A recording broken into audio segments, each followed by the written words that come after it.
is the General Manager of Rethink IT, a chemical engineer by profession, and an occupational safety and health consultant.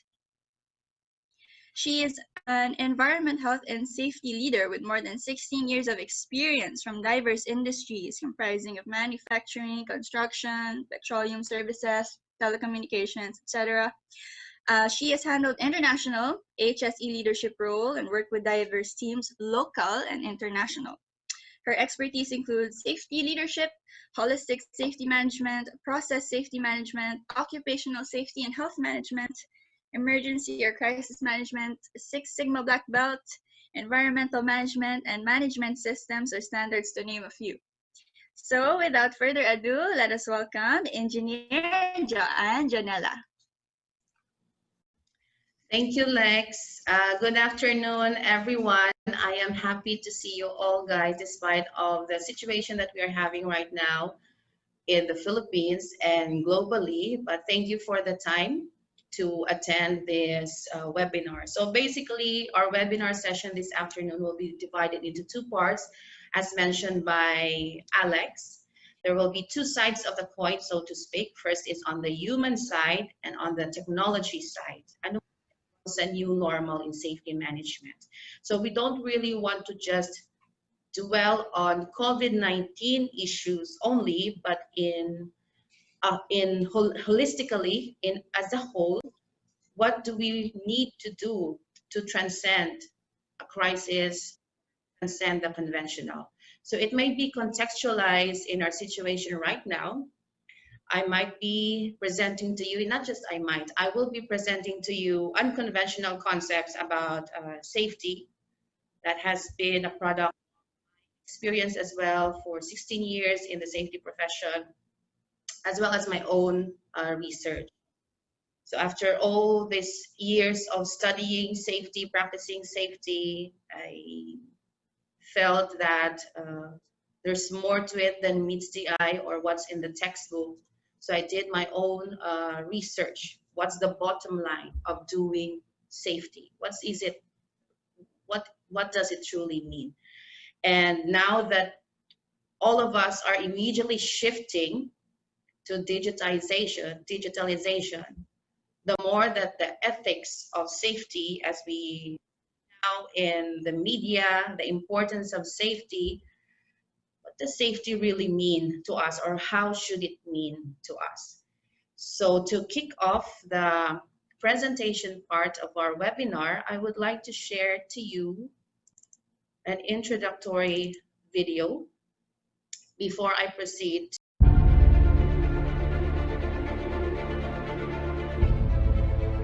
Once upon a time, business as usual was often good enough. No more. Where we are going, good enough is dead. In a world where everything is connected, where everything is equally excellent, where performance is reaching perfection, there's only one space left to innovate in: you. Right now, you are a central point in the raging tornado of change fueled by digitization, mobilization, augmentation, disintermediation, automation. Well, the list goes on. Science fiction is becoming science fact. Think about self-driving cars or computers that can learn and think. The way we work will never be the same. The skills we need will be dramatically different. Winning or losing are now happening faster than ever before. So what's your response? How will you discover new opportunities in one of the most transformational times in human history? Are you driving change, or are you being driven by it? Disruption has become the new normal. With change, it's always gradually, then suddenly, well, things really have stopped happening gradually. This change is exponential. Everything that used to be dumb and disconnected is now wired and intelligent. Cars, cities, ports, farms, even our bodies will be wired with sensors and will talk to each other. These game changers are also combinatorial. They amplify each other, creating a perfect storm of change. quantum computing fuels big data, the Internet of Things fuels artificial intelligence and deep learning, which fuels robotics. However, anything that cannot be digitized or automated will become extremely valuable. Human-only traits such as creativity, imagination, intuition, emotion, and ethics will be even more important in the future, because machines are very good at simulating, but not at being. Yes, robots and software will do some of our work, but this will allow us to focus on things that cannot be automated. To imagine change squared, you've got to start engaging more with what might be, not just with what is. Immerse yourself in the immediate future 5 to 7 years out from today. We need to go beyond technology and data to reach human insights and wisdom. Technology represents the how of change, but humans represent the why. The future is about holistic business model. The opportunity is to be liquid, to learn just in time, not just in case, not single improvements, but complete transformations, not individual systems, but new ecosystems. Humanity is where true and lasting value is created. We will engage, relate, and buy things because of the experiences they provide, because of their transformative power. The future doesn't just happen, the future gets happened. The new way to work is to embrace technology, but not to become it. The future is in technology, yet the bigger future lies in transcending it. Let's live and lead from here.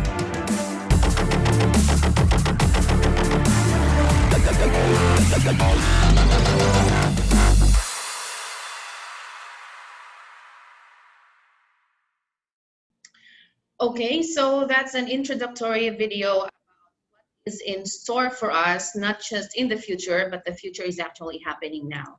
So my focus in this webinar, in this lecture, is to deal or deep dive, double down, drill down on what is something that cannot be automated. That is the human side. So the human side of safety, and the next part will be the technology side of safety.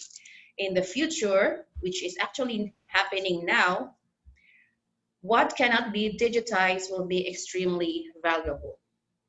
And what is it? It's creativity, innovation, wisdom, ethics. And that's what we're going to discuss in this presentation. So I will synthesize it at the last part of my presentation.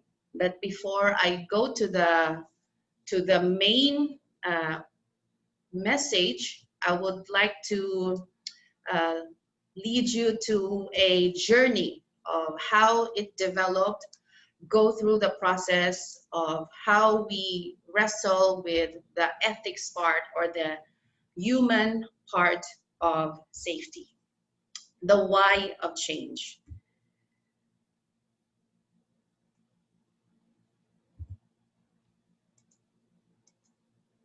Nag-move na ba yung aking screen? Yes? Can you see my screen na, guys? Is it moving?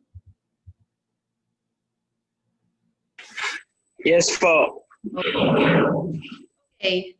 So this one, I captured it from one of the ANC, ABS-CBN Facebook news. So all of a sudden, we value your safety. Previously, pre-COVID world, we don't see this. And I'm sure you all guys, safety professionals, or even non-safety professionals, don't even see this at the mall. We value your safety. So it's typical for the security management personnel at the front of the door, or we can see some signages that we value your safety and security with all the reminders for safety and security, but not in the individual shops inside a mall. Yes, and all of a sudden in the COVID world, we see this kind of signages.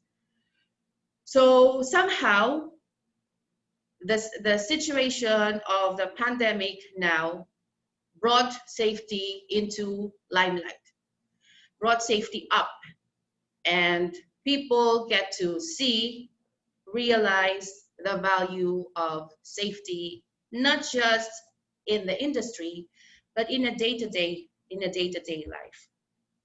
But is that all there is? Of course, there's more to it than meets the eye. What is really the value of safety? So our objective this afternoon is for you to eventually, as I share my knowledge and experiences in safety, for us to learn together and realize, reflect together that safety is a human right. It is an internationally recognized fundamental right and social. It is a moral obligation. It is a moral conviction. What's the difference between the two? It is a respect and workers as human beings. It is a spiritual issue, which is kind of controversial, and I will drill down on that. And safety must be holistic. So that's a common term. It must be holistic. What does holistic mean? So for us safety professionals dealing with COVID-19 situation or pandemic, just taking one step at a time, going through or working from home, doing work remotely, trying to survive, or even not on the stage of thriving in the new system, new way of working. How do we wrestle with that? How do we rationalize? How do we make sense of holistic safety? So my outline will be just a few introductions. Then based on my research, present to you the case about safety. Why is it a fundamental right? Social justice. It's very common. I'm sure we have heard it many times before, but my purpose in my presentation to you is for us to really reflect on it and really be able to embed it as safety professionals. Safety as moral obligation and conviction. What does it mean to professionals? Is it just theoretical? My presentation might be conceptual, but its application will be tremendous. So if we are able to apply from the concept into the practical, this will change the way you do things in safety. Safety as a spiritual issue, and what is the holistic model of safety? Gone are the days that we just look at safety as an industrial requirement. Gone are the days that safety only belongs to corporations, large corporations. No, safety is everywhere. Safety is needed. Safety is highly valuable. We cannot survive, we cannot thrive in the new environment with the new risks and hazards, not just COVID, but eventually all the future hazards that will be coming in. We won't be able to thrive without safety. So as an introduction, what is safety for you? So that is a rhetorical question for now, since in the interest of time, we might not have enough time limit to interact and share each other's views. So it's just a rhetorical question for you now. Perhaps you can reflect or contextualize it in the current situation, COVID-19. What is safety for you? All of a sudden, naging valuable yung safety. So ganun pala kabigat yung safety. Ilang pang-industriya, kundi pati pang araw-araw na buhay pala ay kailangan ng safety. Okay? So safety, as we might know, all of us might know about from our BOSH trainings, from our experiences, or from our education, or from any of our exposure, safety is generally or traditionally defined as freedom from work-related danger or risk of injury and illness. It is a protection and preservation of workers' well-being. Now, I want you to hold that thought. Protection and preservation of workers' well-being. Who are the workers and what does it mean for well-being? So we will dig on that deeper as we go along. So why do industries do safety? So we know that it's common for the industries to do safety is because there's a lot of risks attached to it. loss of containment, loss of product, loss of assets, loss of production, worst case scenario, loss of life, or loss of business. For some, the worst case scenario is loss of business. But is that all there is again? So we know that any loss of business, life, that is especially the loss of life, is something that cannot be exchanged for any monetary value. So it's not just that there's an economic impact when it comes to safety, there's also emotional and psychological impact and trauma brought about by the incidents due to lack of safety. So it's not just economic impact, but also psychological and emotional long-term impact to human beings. So sometimes, if not often, we tend to look at the economic and regulatory impacts of safety. But we tend to forget that the people in the industry, the workers in the industry, the workers putting their lives at risk in a day-to-day basis are human beings. Human beings that once we have lost them, we cannot have them back. So I would like us to really reflect on that, because sometimes, even as safety professionals, we tend to look at the technical side of safety, and we miss to look at the deeper purpose of safety, and that is to protect life. So you have your legal consequences. It could be lawsuits, revocation of your permits. Worst case scenario could be imprisonment. The social impact to livelihood of your employees, your workers. It might not be directly you. Doesn't mean that just because it's not directly us, doesn't mean that we cannot empathize with people or we cannot relate to people who have lost their livelihood because of an incident. So source of income might be lost. Aside from that, psychological traumas that could be healed, could be rehabilitated, or worst case, cannot be rehabilitated. So I want you to imagine all those things, all those worst case scenarios, because we're used to it when it comes to safety, we're used to imagining the worst case scenarios. So imagine the worst case scenario when it comes to psychological and emotional traumas, as well as economic impact, company reputation, productivity loss, death of business, shutdown of the business. So why industries do safety? So we know the conventional way why industries do safety, and perhaps we could reflect on it, or you can reflect on it in your own organization. Why do you do safety? Are you still doing safety in a conventional way, or is your concept of safety still conventional? Conventional in the sense that it's a regulatory compliance. We need to comply with the DOLE regulations, occupational safety and health standards. Yes, we know that. By the book, we comply with it and we're good with it. We won't be given any penalties, sanctions, or notice of violations whatsoever. We will not be issued cease and desist order whatsoever. So that's a regulatory compliance, and we're good with that. We're satisfied with that. So I've been there, done that. In terms of my purpose in safety is just to comply with the regulatory standards, and that's it. So it's prescriptive. It's a band-aid solution. Is it due to a business need? So we need to provide personal protective equipment to our people. It's because those people are workers who generate revenues for the profit of the company. So it's driven by a business need. So we protect our workers. Why? Because they are assets. Okay? We protect workers because they are assets. So it's driven by a business need. And the other one is social imperative. Now, these at least have grown from just regulatory to economic to social imperative. So we know and we understand that we need to do safety because we have a social responsibility to our employees, to our workers. But is that all there is? So the answer, of course, is no.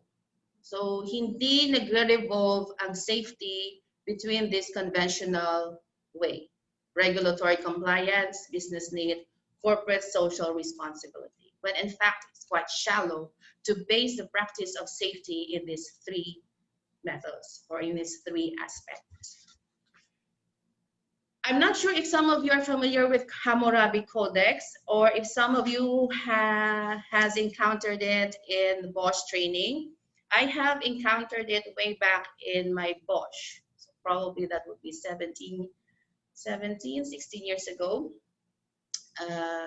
wherein the origin of safety was presented to come from the Hammurabi Codex. So Hammurabi is a Babylonian king before the time of Moses. So it's just sometimes ironic to think that Hammurabi is a historical figure while Moses is not a historical figure, just because Moses has a religious connotation. But they're both actually historical figures. So Hammurabi Codex actually has 200 laws, and it is presented to be the source or the basis of everything that we have in safety that has evolved throughout the history. But actually, it's not Hammurabi Codex, it's the Mosaic law. Hammurabi Codex is punitive. It discusses laws for a certain situation, and if there's a violation, there's punishment. So it deals with penalties, deals with sanctions. It does not give value to life. It does not present the importance of safety. It just brings everyone into justice, whatever kung ano yung violation na ginawa nila. Unlike Mosaic law, which has the ancient Israel's tradition and theological tradition, it shows or it presents actually the value of life.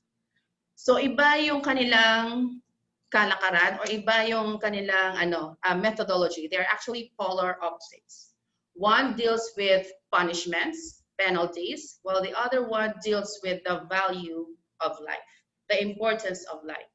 So when you impose a judgment, when you impose justice, or when you impose a discipline to someone, it is in the context of valuing one's life and not just putting one into justice just for the sake of punishing that person.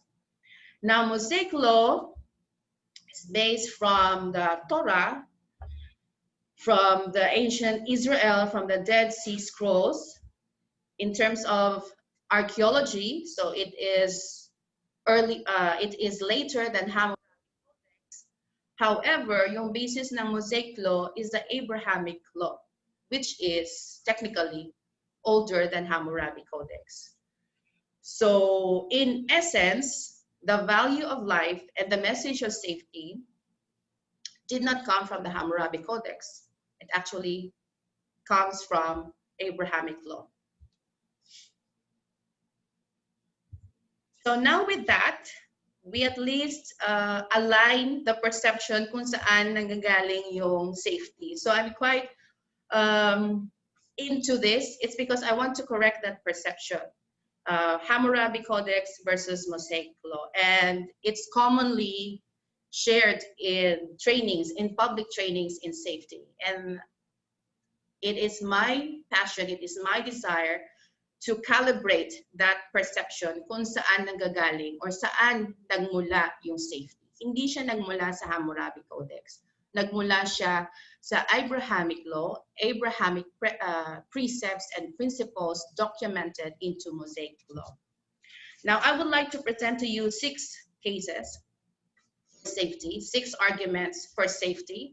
Some of this might be you're well aware of it, I'm sure of that, like safety is a human right, but I'm not sure how deep is our awareness pagdating sa mga arguments na to. So the case for safety is about safety as a human right. It is a human right. It is not just a human right here in the Philippines, it is an internationally recognized fundamental right and social justice. Now, again, I would like you to hold that thought: human right, fundamental right, and social justice. So it's very common that we tend to disregard its real meaning. Okay? Safety is a moral obligation. Safety is a moral conviction. Safety is respect and fair treatment to workers as human beings. And safety is a spiritual issue. So the first point for us to share is safety as a fundamental human right and social justice. So here, we're all familiar with the Labor Code of the Philippines. We are blessed to be in the Philippines having this kind of laws when it comes to safety, even with occupational safety and health standards. It's very good to have comprehensive yung law natin, and giving us the opportunity and doors to develop laws around it, regulations around it. And occupational safety and health standards is one of the applications of safety as a human right. So in Book 4 of the Labor Code of the Philippines, Health, Safety, and Social Welfare, we have that the medical, dental, and occupational safety, and the occupational health and safety standards. So that's the product of it. According to the technical report of OSHC Center in 2006, so this is based in my research, their technical report is entitled National Profile on Occupational Safety and Health. Occupational safety and health is a human right in all occupations and utmost preservation of the workers' complete well-being. What does it mean by complete well-being? Is that just physical? As long na may PPE yung mga tao natin, as long as naka-hazmat suit siya, papasok siya doon sa hospital. My younger sister, by the way, is a medical frontliner. So I can also relate to this of having loved ones as medical frontliners and have that concern probably, or some anxiety of what could happen. So I can imagine those things as well. What does complete well-being mean? As long ba naka-hazmat suit sila ng 8 oras, 12 hours, 16 hours is good enough. However, according to the research of Occupational Safety and Health Center, about 90% of our workforce do not enjoy this human right, even though it was clearly stipulated in our Constitution. So this report gives us an overview of the reality of safety in the Philippines. There's still a lot of work to be done, and it will boil down on how do we perceive safety? How do we value safety? And for sure, with all the things happening around us, you can already attest what is the value of safety, whether it is in your company, in your community, in your local government, or in the national government. We can already contextualize this. So what is the complete well-being? And what is human right? Who defines human right anyway? What does it mean to say that it is the right of a human being? What does it mean to say that it is right even? So safety as social justice. When we say social justice, so in our society, so as much as possible is makatarungan ng ating sosyedad, no? Whether it is in our immediate environment, in our subdivision, or kung saan tayo nakatira, in our LGU, in our nation as a whole, or globally. So when we say social justice, dapat pantay-pantay ba? Ano ang ibig sabihin ng pantay-pantay? So occupational safety and health is human rights protection and social justice. That's according to Benjamin Ali in the publication, in his article in the publication of ILO.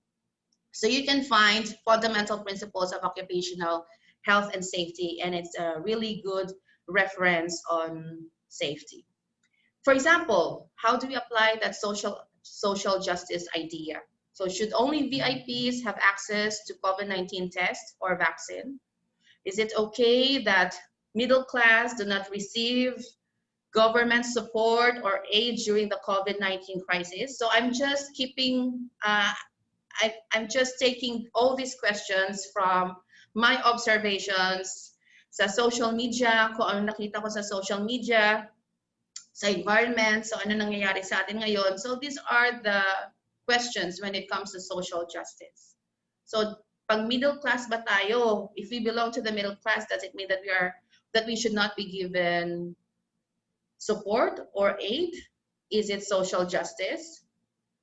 Or is the hazard pay to medical frontliners just? Or as hazard pay, just na siya para sa medical frontliners without even looking at the amount or the value of the pay? So those are the things that we need to wrestle with.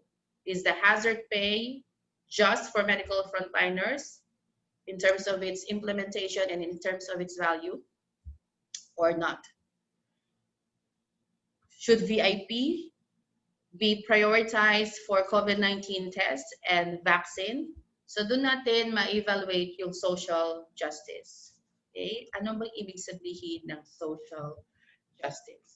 So when we say social justice, is that every one of us have equal opportunity or equal opportunity to access the resources that we have, whether it is locally, in our nation, in our company, or globally. So let's contextualize it doon sa kumpanya natin. We need to say social justice pagdating sa kumpanya natin, hindi na porket presidente siya or CEO siya lang yung bibigyan ng insurance, lahat ng protection, lahat ng equipment na kailangan for safety. So social justice at the social status, or if we contextualize it in the company or industry, it does not look at the ranks. Social justice means all our employees have equal access to the resources that we have and we provide, whether it is for CEO down to whatever rank the employee belongs to. Does it make sense po ba? Yes? I think we need to pace up a little bit as we only have 2 hours for our webinar. Next is safety is a moral conviction and obligation. So what's the difference between the two? So another example of safety as part of ethics is how do we design vehicles, for example. So in vehicular accidents are caused by lack of appreciation of the moral responsibility in driving and vehicle design. So that is based on the research of DOLE-OSHC, or vehicles and crashes. Why is this moral issue overlooked? So safety, hindi lang siya engineering, moral issue din siya. Hindi lang siya administrative issue, hindi lang siya training issue, moral issue siya. Moral obligation in the sense that right from design conceptualization, we should embed or integrate safety. Safety ay hindi pumapasok kung buo na yung planta. Safety is hindi pumapasok kung mag-execute na or mag-operate na yung planta. Or kung may crisis na, kung may problema, kung may emergency, doon tatawagin si safety. No? Safety as an obligation starts at design conceptualization. So if some of you guys are also engineers or technical professionals, you know when I say design conceptualization. Wala pa sa drawing yan, ini-imagine pa lang natin yung processes, yung mga engineering requirements and specifications, kasama na doon sa ini-imagine natin yung safety, yung mga risk, at paano i-ensure na yung ini-imagine natin sa utak natin ay safe. Hindi na pag nasa drawing na, nasa process and instrumentation diagram, nasa engineering design na siya, i-construct na siya, and then mag-ooperate na, doon pa lang i-engage sa safety na, ay, paki-validate ka ng equipment namin, paki-validate ng aming operations na safe siya. It's too late. It's too late. Kasi what if there is a design flaw, which is I'm going to show in the next slide. what if there is a design flaw? Ano, i-overhaul natin yung buong planta? Of course, it's very impractical, no? And does not happen. So doon nagkaka-problema. So safety as a moral obligation means it is our responsibility and our accountability to make sure that safety is part of design conceptualization. Safe by design. Some people call it safe by design, or it is inherently safe. So dapat doon tayo nagre-revolve pagdating sa moral obligation natin sa safety. Hindi na pagtapos na yung produkto, doon lang natin i-assess yung kanyang safety. So when it comes to design conceptualization and the importance of having safety in design, I think you're familiar with Fukushima as well as with Deepwater Horizon. So some people have mixed feelings when it comes to Fukushima nuclear plant and Deepwater Horizon incidents. In our process safety, actually, we study this as case studies. Ano yung cost ng Deepwater Horizon incident. And in my research, I encountered a research paper about Fukushima nuclear power plant. So considering that Japan, I admire Japan because they are very particular with safety. And I was quite shocked with the Fukushima nuclear power plant incident because I look up to Japan as one of the benchmark as well pagdating sa safety. Yung discipline and yung dedication sa Japan is outstanding. Catastrophic incidents could be prevented if people responsible for safety do not compromise nor neglect the inherent warnings of natural environment, scientific research, expert advice, right from the beginning by standing on a moral conviction to protect people despite a political exposure and conflict their decision might cost them. Now, this is probably controversial statement because it's applicable even now on how we probably individually, in our company, corporately, in our local government, and in our national government, respond to the COVID-19 crisis in our country. So I had seen some article from someone that says that COVID-19 in the Philippines is a black swan. I'm not sure if you're familiar with black elephant and black swan theory.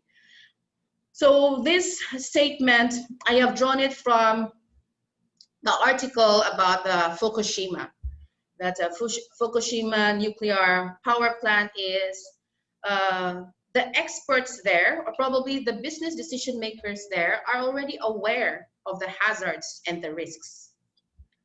But due to probably political issues, they compromised. So they did not stand on their moral conviction, moral principle nila that I will ensure safety and I will not compromise the safety kahit na matanggal ako sa trabaho. So moral conviction means that moral principle, what drives us, what keeps us together despite of the oppression, despite of the persecution, what are the values and beliefs that we stand on, that whether merong opposition sa atin, yun yung ating paninindigan. Yun yung moral conviction na tinatawag. So safety is not just a fundamental right acknowledged by Philippines and internationally, basic human rights siya ng lahat ng tao, hindi lang empleyado. Hindi lang din siya moral obligation lang, trabaho natin, responsibilidad natin na isama si safety sa design conceptualization pa lang ng lahat ng ginagawa natin. It is also a moral principle. It is a value. It should be a core value. Now, I'm not sure if some of you perhaps had been in the situation where you had to choose between losing your job for the sake of safety or compromising safety so you keep your job and you will be promoted. Okay, I've been in that situation where I have to make a decision between losing my job to ensure safety. Okay, so it was not a fun experience, of course. It's very daunting to be in that kind of situation, and you have to take a stand. Take a stand in front of your managing directors or your business executives, that showing you're willing to take the risk of losing your job rather than take the risk of an unsafe situation or unsafe act para lang ituloy yung yung operasyon sa planta. So I've been in that situation, and I never regretted that decision of standing to my moral principle or moral belief that it is not worth risking the life of my people, of my employees, just to run the plant. So willing akong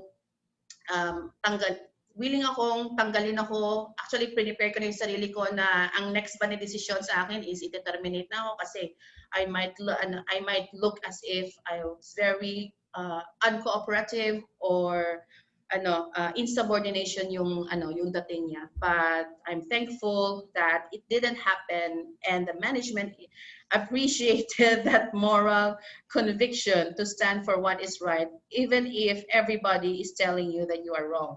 Okay, so the question is, are you willing to lose your job for the sake of safety?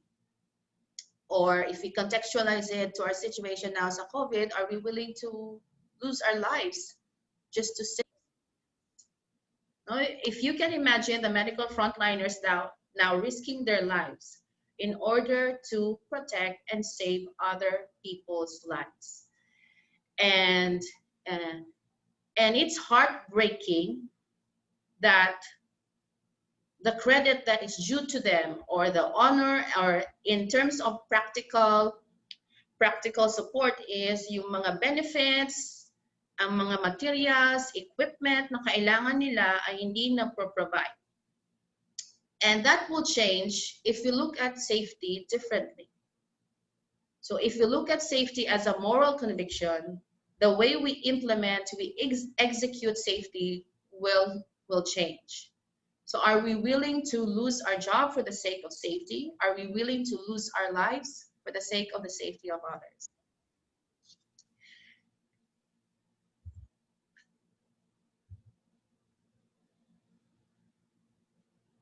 I think it's 2:58.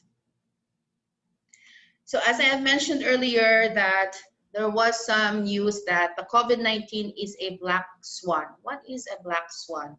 So black swan theory, or theory of black swan events, is a metaphor that describes an event. So assuming, or hypothetically speaking, COVID-19 describes an event that comes as a surprise. Were we surprised? Was COVID-19 really a surprise? It has a major effect and is often inappropriately rationalized. It could have been worse. We rationalize things just to say that it could have been worse. Better na lang itong ginagawa natin. After the fact, with the benefit of hindsight. So looking back, we might think that it could have been worse, or hindi natin na-foresee yun. But I think we safety professionals should know better than that, or know better than that we don't believe that there is such thing as an accident. Everything is caused. Now, if we were not able to foresee it, hindi ibig sabihin na wala siya. So we missed that. So it's a gap. It's a gap in terms of our concept of safety, of our value of safety. It's also our gap in terms of our skills. Na meron na palang namumuong bagyo na tinatawag na COVID-19 sa dako pa roon, at hindi na tayo nag-prepare ahead of time para hindi siya maging black swan. Sinasabi na lang natin naging black swan just to justify the effect of that catastrophic incident. But actually, COVID-19 is not a black swan. It has been there, looming around. So it is for you to reflect, and I will stop on that. So just so we will remain focused on our topic. So black elephants, meaning to say any issue that we tend to not talk about it, maybe because it's a taboo. So it's a black elephant. We do not want to talk about, deal with it, kasi baka sino yung mabangga natin. So yan yung mga black elephants.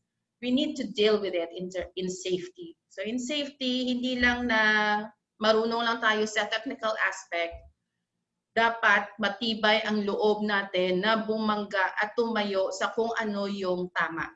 Pero yung titingnan natin later on is saan natin i-base yung tama na yun na paninindigan. Is it just within us, human beings? Does the end and does the beginning and end of safety only boils down with us human beings, or there's more to it? Okay. So moving on, safety is a respect and fair treatment to workers as human beings. What does fair treatment and respect to workers as human beings mean? So according to Books in Ethics by Richard DeGeorge, Business Ethics, safety is part of business ethics, when in fact, protecting workers' welfare or well-being is actually the core of business ethics. I might be walking on dangerous lines here, or maybe treading on sensitive issues, because we are dealing with business ethics and we can reflect about it in our own organization. So safety is the core of business ethics. Protecting, preserving employees' welfare, well-being is the core of business ethics. So when we say safety as respect to fellow human beings, how do we respect them? How do we apply or practice or express respect to our fellow human beings? So we respect them based on the value that we perceive about them. We respect a person based on the perceived value, right? We perceive someone's value. How do we perceive? Is it based on education? Is it based on social status? Is it based on friends? So on and so forth, education. So those are actually instrumental value lang. Pero yung intrinsic value ng tao or ng empleyado natin ay hindi nakabase sa education nila, sa kanilang master's degree, sa PhD, sa kanilang rank sa kumpanya. Hindi nakabase doon yung value ng empleyado natin. And logically, it means that our respect to them should not be based on that instrumental value. Instrumental value are values wherein it is an expression, it is a way for us to express ourselves as human beings. The intrinsic value is based on being a human being. So as simple as that. As simple as that, and sometimes so simple that we complicate it, because it may be too much for us to accept that yung value pala ng empleyado natin ay hindi nakasalalay sa kaniyang ranggo sa organisasyon. Kung ano ba siya, kung presidente ba siya, or CEO ba siya, or janitor ba siya, or security guard. I encountered that in my previous company before that, a security guard. I had a conversation with one of our security guards. And so we talked about our lives and a level of education. So nakwento niya yung buhay niya and kung ano yung level ng education na naabot niya, kaya daw siya naging security lang. So I corrected that actually. Sabi ko, hindi ka security lang. Security ka. And do you understand what security means? It means that you are risking your life protecting the entire company. You are a gatekeeper. Bago pumasok yung any threat sa kumpanya, ikaw muna yung sasalo doon. So you are protecting everyone in the company. Hindi ka security lang. No, you are security. You are a gatekeeper. And in the ancient times, gatekeepers are esteemed in society. Maybe now in our society, in our worldview now, sa society natin ngayon, kasi we say that, bakit hindi siya nakapagtapos ng engineering, hindi siya nakapagtapos ng bachelor's degree, kaya siya nag-security lang. No. We tend to look at the value of a person by education, by instrumental value. No? Things resources or ways for them to express themselves. Those are instrumental value. Instead of looking at them, respecting them by the mere fact or mere truth that they are human beings. So we respect our employees not because they are managers, supervisors, president, or CEO, but we respect them because they are human beings, period. Now, we have learned so far that safety is a morally right. It is a moral right. It is social justice. It is a moral obligation. It is a moral conviction. It is ethics. It is respect to fellow human beings, not looking at their education mental value, but looking at them as human beings. Now, the question is, so where do we base all our ethics? Where do we base all our moral standards to say that, that is morally right? How do we define it? So is morality merely cultural, relative, or subjective? So if we say, and I'm aware that there are some community probably that will say that, well, morality is cultural, it is relative and subjective. So we respect that perception or that idea or that belief. But if we take it that morality is merely cultural, relative, subjective, relative to what? Culturally related to what? Subjective to what or to whom? So if we say it's all boils down to humans. Human beings define what is culturally acceptable, what is relatively right, what is subjectively right. And if that happens, it means that our foundation is very unstable. It's because that humans have the tendency to err, and we know that. Humans have the tendency to make mistakes, and that makes the foundation very unstable. And we know that, for example, even some construction, engineering, we know that in any construction, even in education and everything that we do, business, foundation is the most important. In the building, the foundation is the most important. Kung gaano kaganda yung outer design ng building, hindi yun yung titingnan natin kung gaano katibay yung building. Kundi yung pundasyon niya, kung gaano katibay yung pundasyon niya, doon natin ma-assess na matibay yung building. Ilabas nun, ihip lang ng hangin, ililipa rin na siya, no? Maganda nga siya sa panlabas, pero babagsak naman siya. So yun yung problema natin. So yun yung issue if our moral standards is based on human beings. So we know that human beings would be the driver in why we do safety. At the onset, we think that human beings are the driver or the bottom line of doing safety.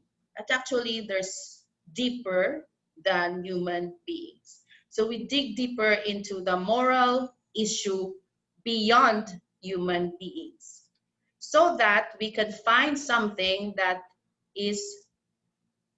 will serve as a strong foundation for us, stable foundation for us. And that's where our last argument will be, safety as a spiritual issue.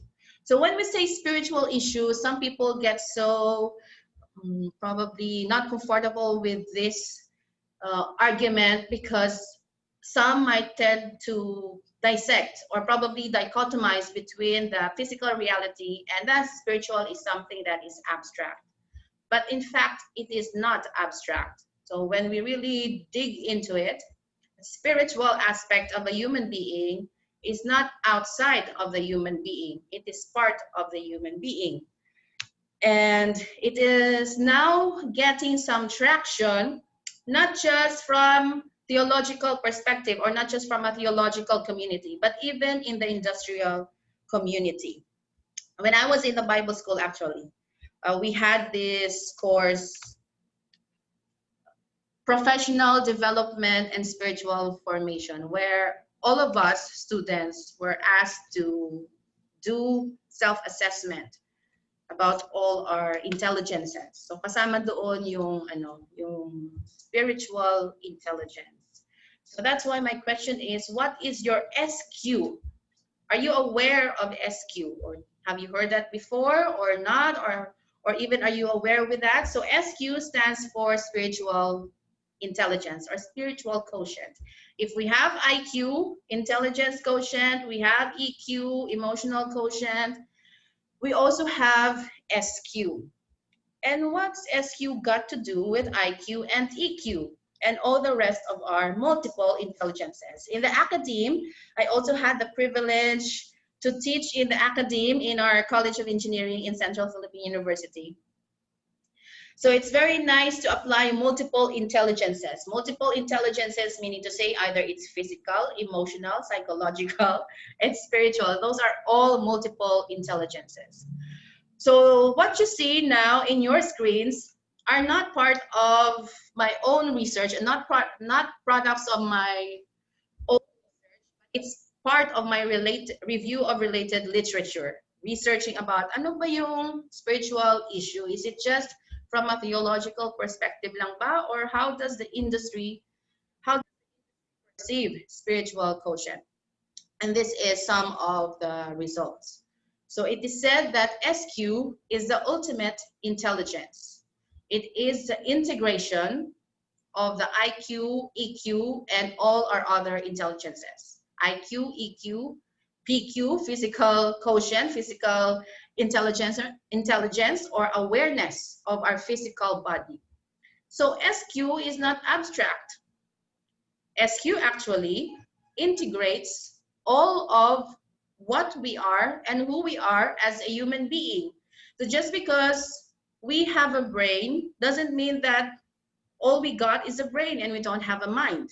Just because we don't see our mind or our thinking process or our thought process doesn't mean na abstract na siya, unreal na siya. It's because we cannot touch it tangibly. And that's a very weak argument. So spiritual issue means it is just beyond the physical, beyond the IQ, beyond the EQ, and the spiritual quotient combines all of that, making us more aware of being a human being and what it means to be a human being. So with SQ, now it says that based on the research in one of the researchers in India, spiritual quotient significantly affects the level of stress. Now this is mga baguhan pa lang na mga research kasi hindi pa ganun ka extensive yung research when it comes to spiritual quotient. So one of the researchers in India when it comes to spiritual quotient in one of the companies there says that those who have high SQ, executives who have high SQ, have significant, have low stress level that significantly differs from those who have low SQ. So I will repeat. So those executives who have high spiritual quotient have low stress levels that significantly differs from those who have low SQ. So your conclusion is yung spiritual awareness, yung spiritual consciousness ng isang tao affects yung kanyang stress level. And stress, we know it's part of occupational health. The way they work, the way they manage work, the way they manage their workload, how they operate, how they function. So it gives us stress. So SQ affects the way we work, the way we perceive things, the way we feel, the way we analyze situations. It's all related actually, not just to IQ and EQ, but to SQ as well. Now with that, where does that SQ coming from? Now SQ comes from the consciousness of having someone as a creator.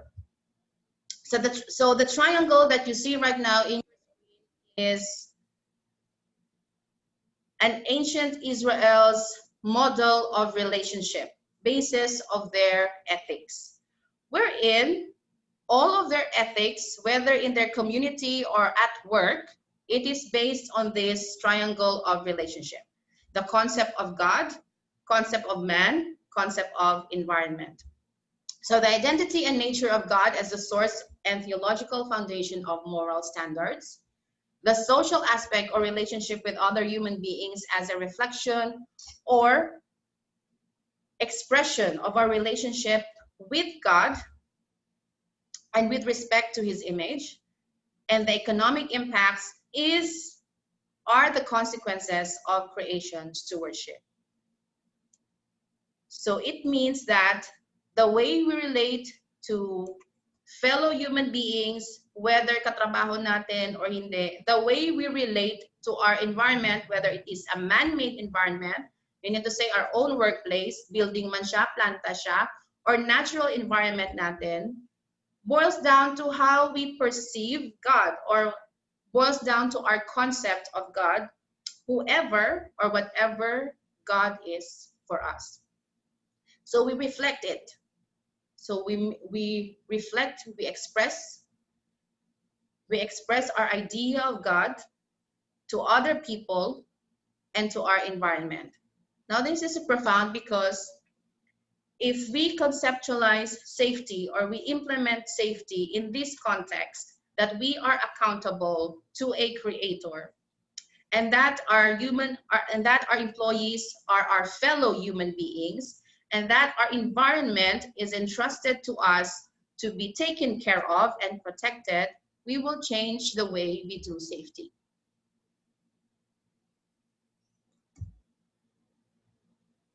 So the other one is, so God's identity and character as the basis of moral standards, which is righteousness and justice. So it relates to safety as a moral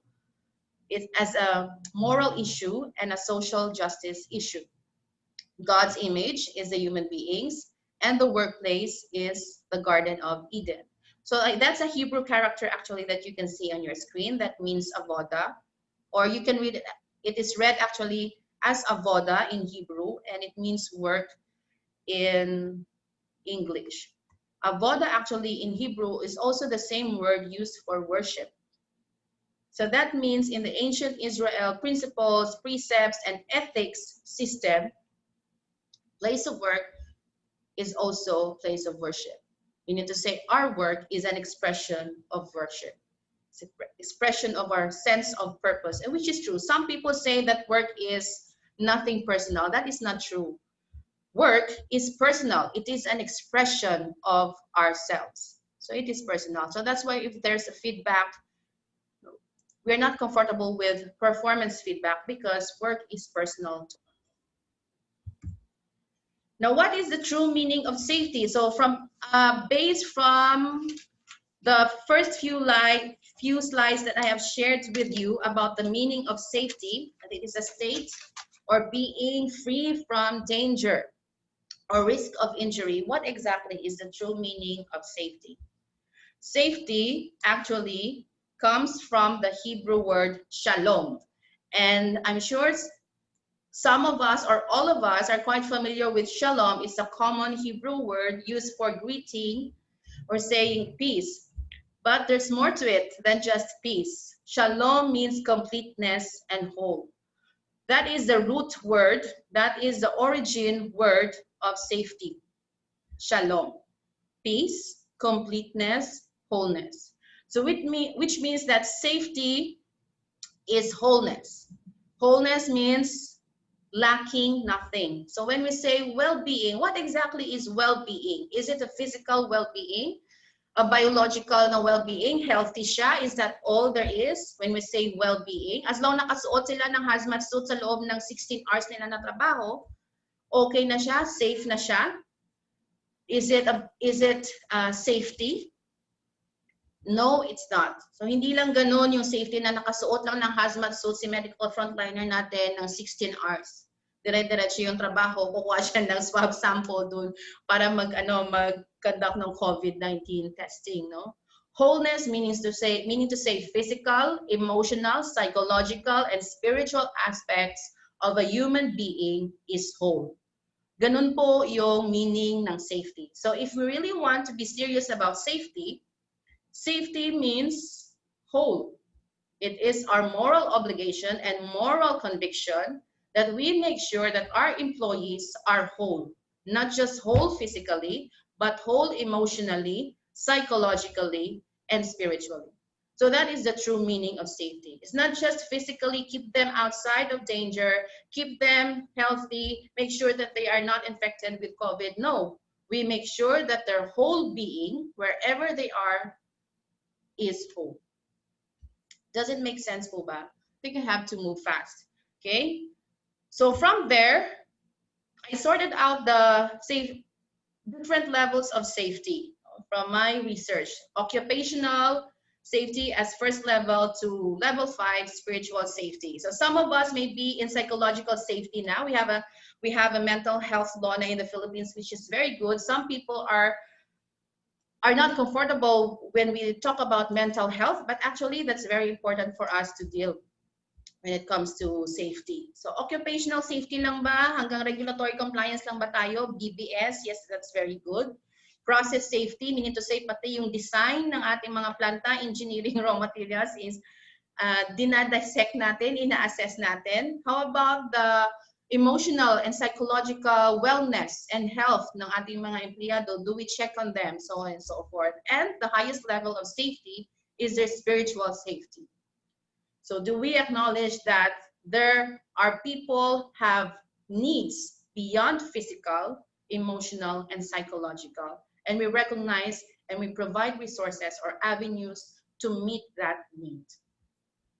I will not dwell so much on the definition of different levels of safety. We're quite familiar with that. Occupational safety, behavioral safety, process safety. There are different trainings, separate trainings for each topic. A psychological safety, I like to pinpoint meditation.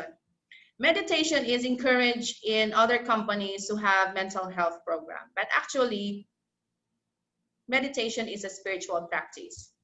It's a spiritual discipline. So it's just that we dichotomize it or we separate it that as if it is just a physical experience to condition our mind, to distress our mind by meditation. But actually, it's not a physical experience. It is a spiritual experience. Then spiritual safety. I admire soldiers. Probably I observed this in US soldiers when I watched some documentaries that they pray. Soldiers know how to pray. That's very good, and which is also quite ironic because there's a risk that they may take someone's life, and yet they pray that they will be protected and hidden from their enemies. Quite controversial because there are also theological issues on that. But the bottom line is spiritual need is a human being's need that we also need to meet and respect. So it's about the meaning of life. So it's a good thing. That means that if worst case scenario that there's no way o wala nang ibang paraan but to defend yourself or to take another person's life because nandun na yung sitwasyon na yon, it does not mean that we disregard that life as if it's so easy or it's cheap. No? But we acknowledge that as much as possible and as best as we can, our purpose is to protect and preserve life. So with that, from all those arguments about safety, the case for safety as a fundamental right, so we need to keep in mind that karapatang pantao yung safety. Meaning to say, any violation in occupational safety and health standards could be technically accounted as a human rights violation. If we really want to be dogmatic about it, it's a human rights violation.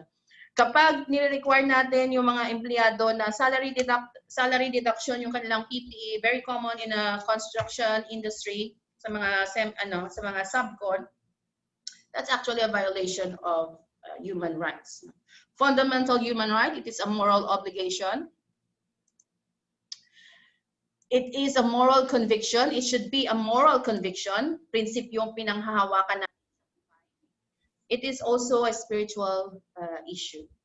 And all of that, we integrate into of safety. Ayun, nag-move na siya.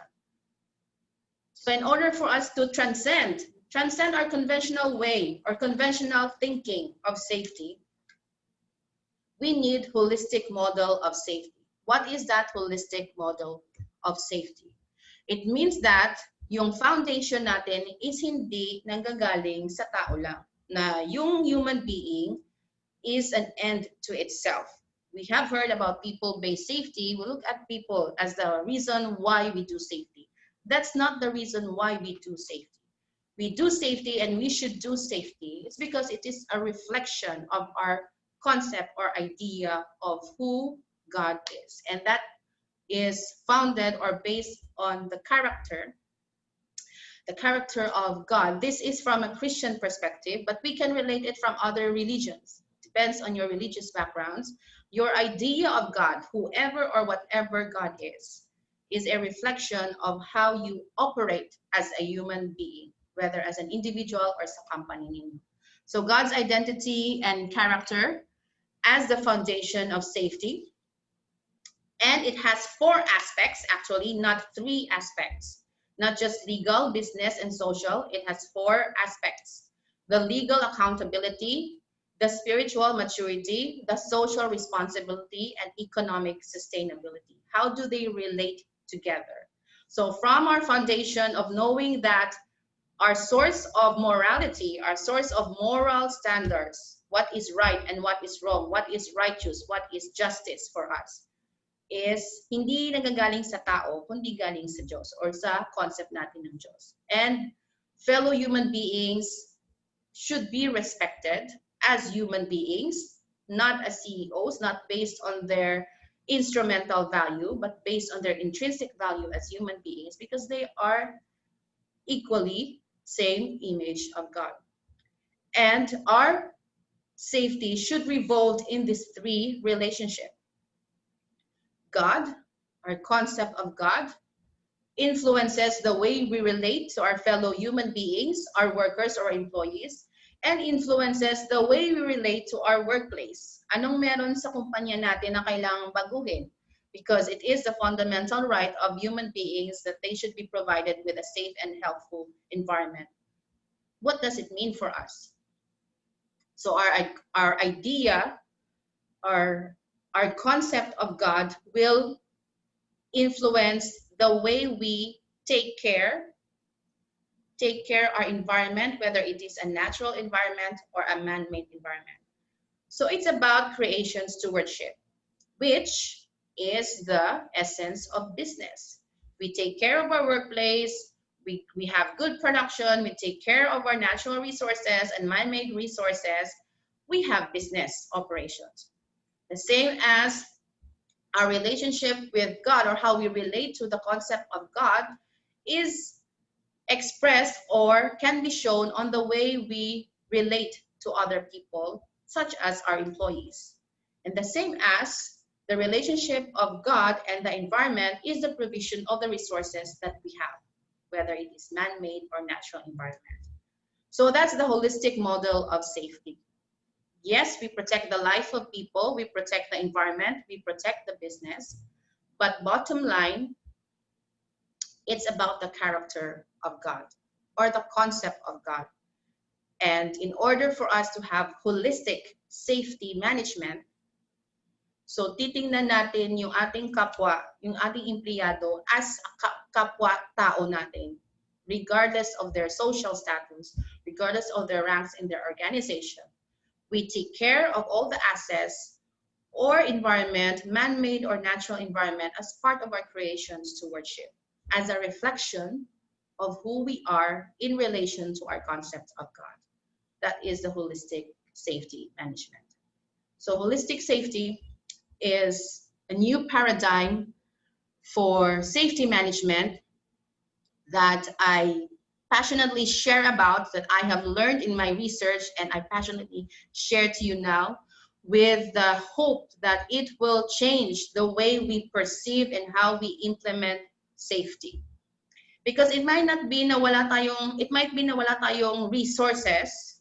It doesn't mean that we should be limited in our ethics, in our morality.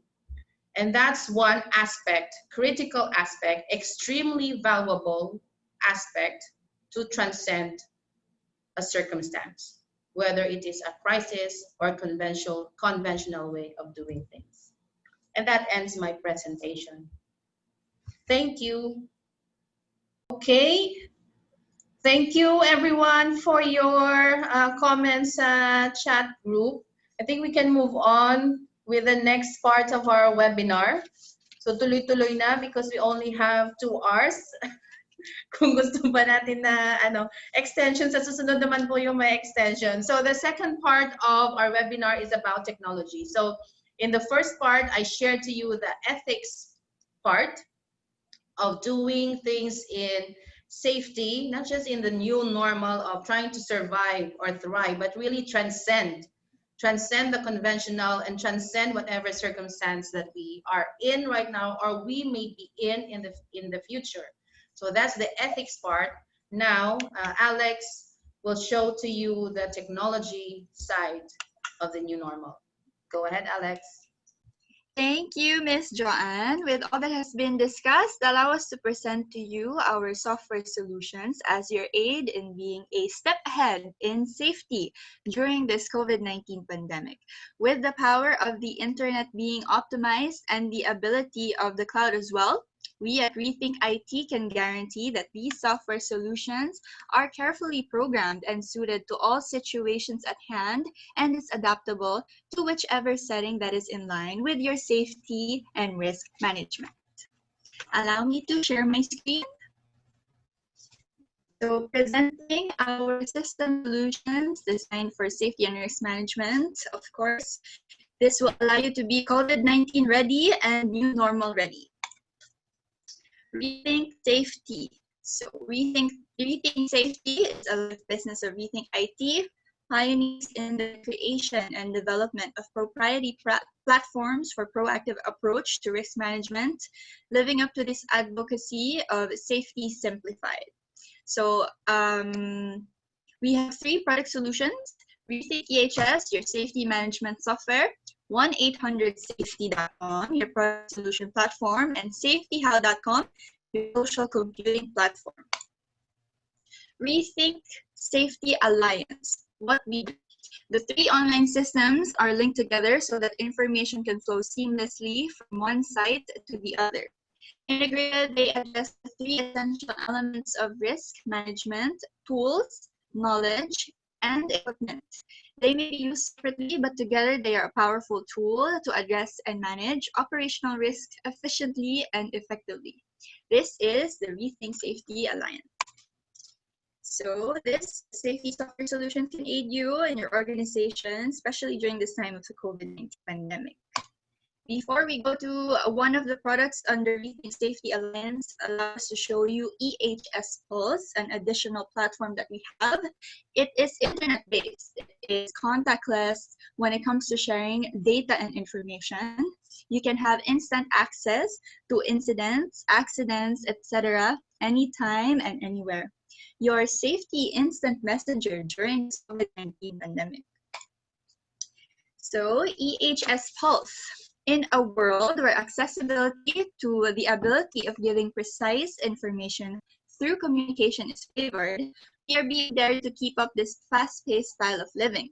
For the safety community, a pillar that we have to consider is, of course, our communication. Breaking its boundaries through innovation, evolving how we execute is the goal for the certain platform. Simple, instant, accessible, precise, seamless, real-time, and quick. Some keywords that we can adhere to in remembering this tool that can help the safety community adapt and keep up in this quickly changing ideology of communication. Introducing EHS Pulse, your safety software solution for messaging. Optimize your safety communication tool with the country's first and exclusive instant messenger, specifically designed for safety officers and their surrounding community to be able to notify risks, hazards, incidents and accidents as if it was just your regular WhatsApp, Viber, or Facebook Messenger. Create your group chat, send attachments to photos or short video clips, see comments from your community, and be able to eliminate those elements quickly by exchange of information using EHS calls. Experience, a personalized safety management messaging tool tailored to fit the standards of how the world of communication and safety management is designed right at your fingertips. EHS Pulse, your safety instant messenger. And with that, we will now proceed to one of the product solutions under Rethink Safety Alliance. We have 1-800-SAFETY.com. Again, this is internet-based. You have a wide variety of personal protective equipment supplies that can aid in protection from the COVID-19 virus. It is perfect for contactless shopping, and the products are well sanitized when stored and delivered. And it sets up the trend for a new normal in safety ware shopping. As we go along, you can check 1-800-SAFETY.com in your tablets, phones, or desktops so you can discover. This is the home page that you will see once you go to the site. So we have Lazada, Shopee, Amazon, Alibaba, etc. These are some of the known websites that we like to shop online. Wide variety is given from fashion, gadgets, and even food items. It can be very overwhelming if you're there looking for something specific, like personal protective equipment, gloves, harnesses, or masks. Adding a cart not really went there for. Trust me, it happens to everyone. But what if I told you that there's an online platform providing end users instant access to a variety of safety products at a lower price and at the convenience of the internet? Yes, no more posting or selling through Facebook, using groups or Twitter, Instagram, etc. Instead, you can go straight to an official and legitimate site dedicated to highlight and display your safety equipment for easy marketing and sales conversion. Introducing 1-800-SAFETY.com, a site exclusive for all safety products worldwide. A one-stop shop where you can be a buyer and a seller as well. Just create an account, log in, and explore everything about safety. Products that you need from head to toe from a variety of brands known in the safety wear industry. You can ask for quotations for your product directly through maximizing use of the internet. Enjoy shopping, ordering, and selling with 1-800-SAFETY.com. Contactless shopping and buying is the new normal since almost everything is processed online. All you have to do is chat with a potential buyer if you are the seller, or wait for it to be delivered straight to you if you are the buyer. Easy, right? Be a member now. Create an account with us and be one of the first to experience buying or selling safety equipment with 1-800-SAFETY.com, your product solution platform for safety. And moving along, of course, not lastly, but we have another product on board. So we'll go to safetyhow.com. I'm pretty sure everybody is familiar since this is the platform or the site that we use to have your registration for this webinar. It is internet-based. Of course, another contactless sharing of data and information is featured. And this can be a reliable and verified source for all safety and health information and others that involve COVID-19. Again, you may explore your safetyhow.com account since we are all members of it. Use your desktop, tablets, or computers. Of course, this is the homepage that we have seen. Imagine a social media platform that you save every day or you use every day that is exclusive for the safety community. Yes, no more creating Facebook groups, communities, or Viber groups and Messenger groups from scratch to chat and exchange ideas, talk about hot issues or topics about safety, announce seminars or events or webinars, post your articles or white paper, or simply just updating yourself about the latest whereabouts and trends of the safety world. Explore a way with the certainty that you're engaging directly with the same audience. Presenting safetyhow.com. This online platform allows you to connect and collaborate directly with one another. Individuals that are also experts in safety management, like you. Even individuals that is new to the field of the safety industry are welcome. Safetyhow.com is your social computing platform that has its own identity that speaks out everything about safety. It distinguishes itself from all other social medias by having a distinct crowd and targeted memberships via professionals practicing occupational environmental safety and health. Through safetyout.com, we envision a stronger and more cohesive safety community from around the world by the use of the internet. Join now and grow alongside other safety professionals with our online community through safetyout.com, your social media for safety. And lastly, of course, our flagship product, we have the Rethink EHS.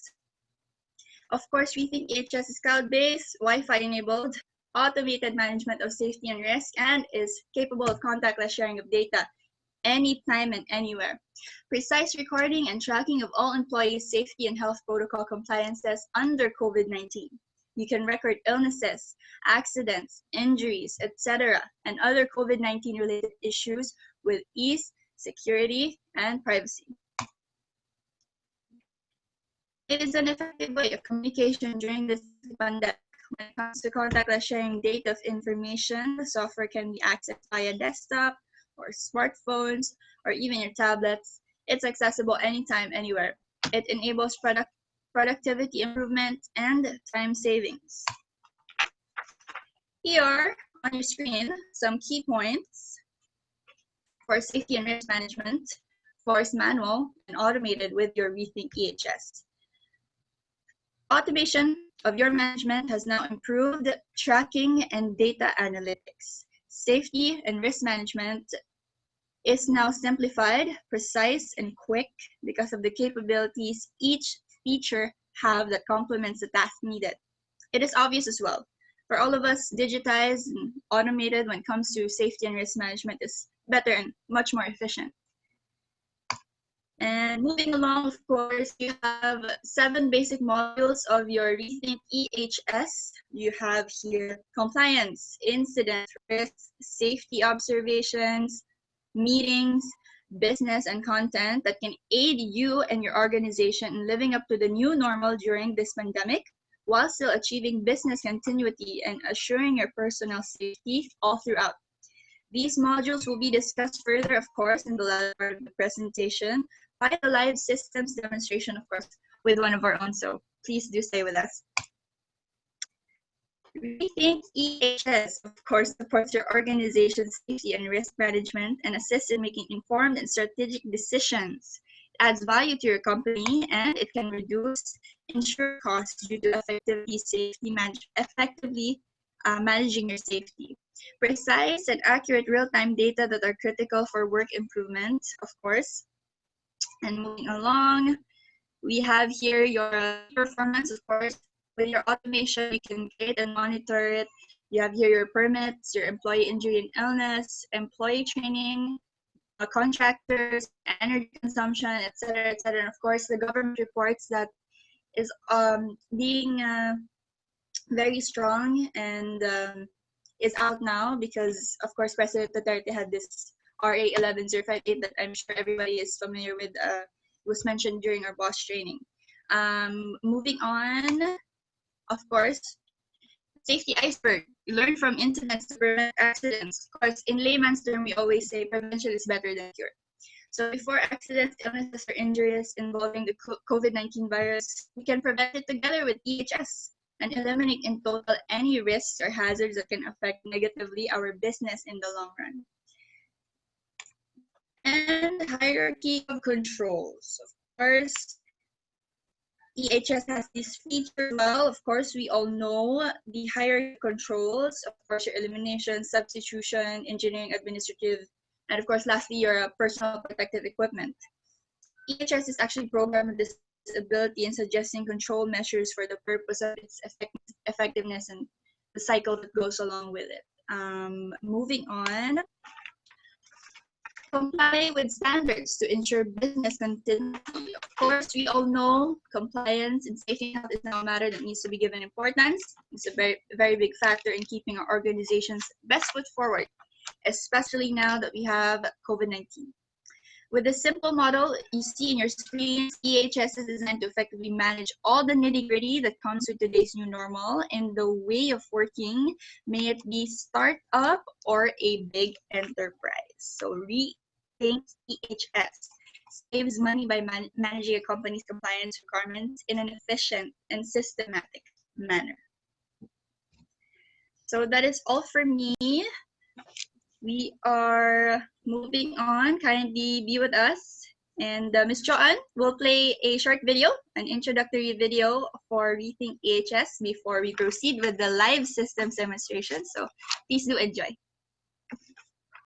Rethink EHS is a safety management software solution, a communication tool that can send automatic notifications and alerts across your organization.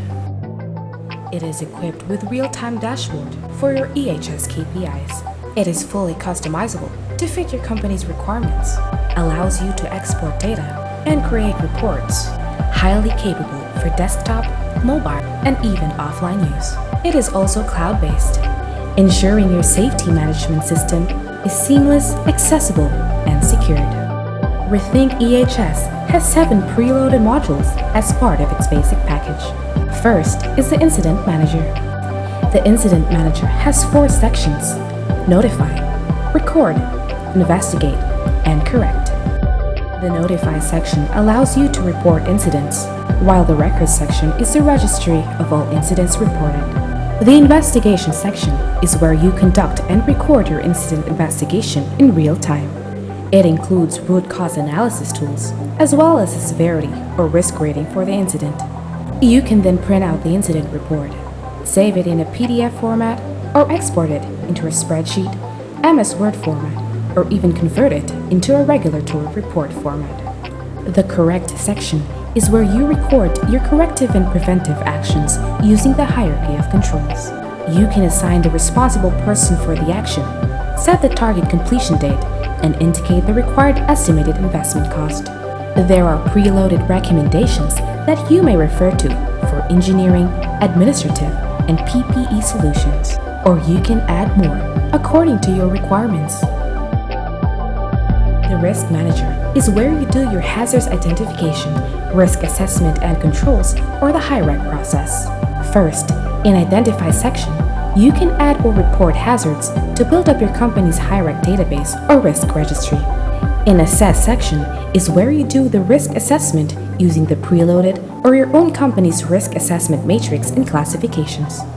Then you do root cause analysis, define controls, attach supporting documents, and add your conclusion. The Control section allows you to manage all actions, whether open or closed out, as part of your risk management. In the Monitor section, you are able to track in real time all the hazards, risk, and status of your actions. The purpose of Observation Manager is for workers to be able to report hazards or near misses that they may randomly observe in the day-to-day work. The hazards submitted through Observation Manager also serve as input to the Risk Manager to continuously update and improve your company's HIRAC database and overall risk management system. The Compliance Manager is where you manage all your EHS-related internal and external compliance audits and inspections. You can upload or create audit or inspection checklists, conduct audits or inspections, and record findings in real time. You can also investigate the causes of non-compliances or non-conformities and define corrective and preventive actions through the Compliance Manager. Meetings Manager is where you can set up, manage, and track all your EHS-related events and meetings, such as emergency drills or safety committee meetings and more.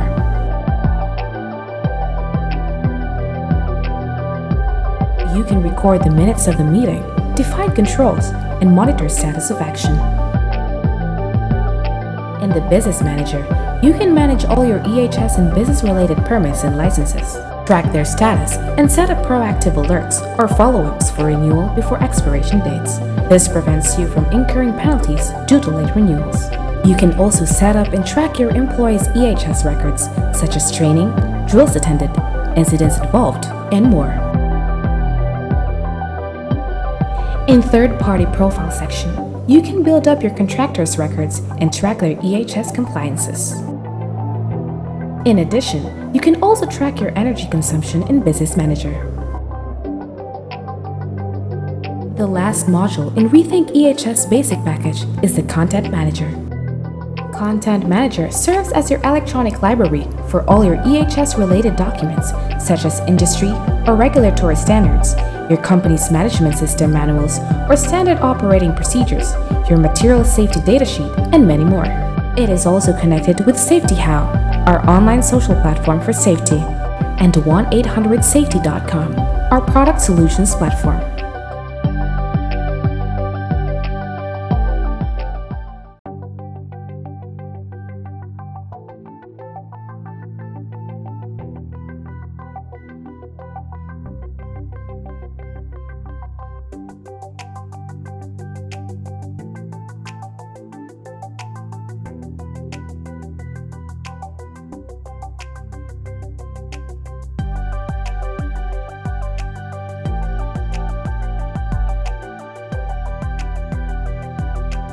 Rethink EHS is the new normal in safety management.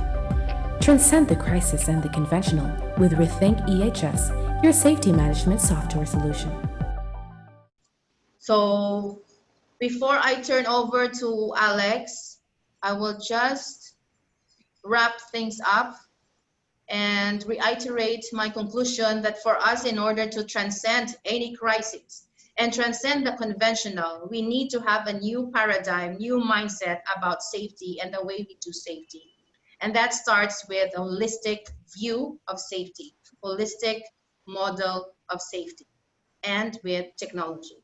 So that's the new normal in safety management. Lex?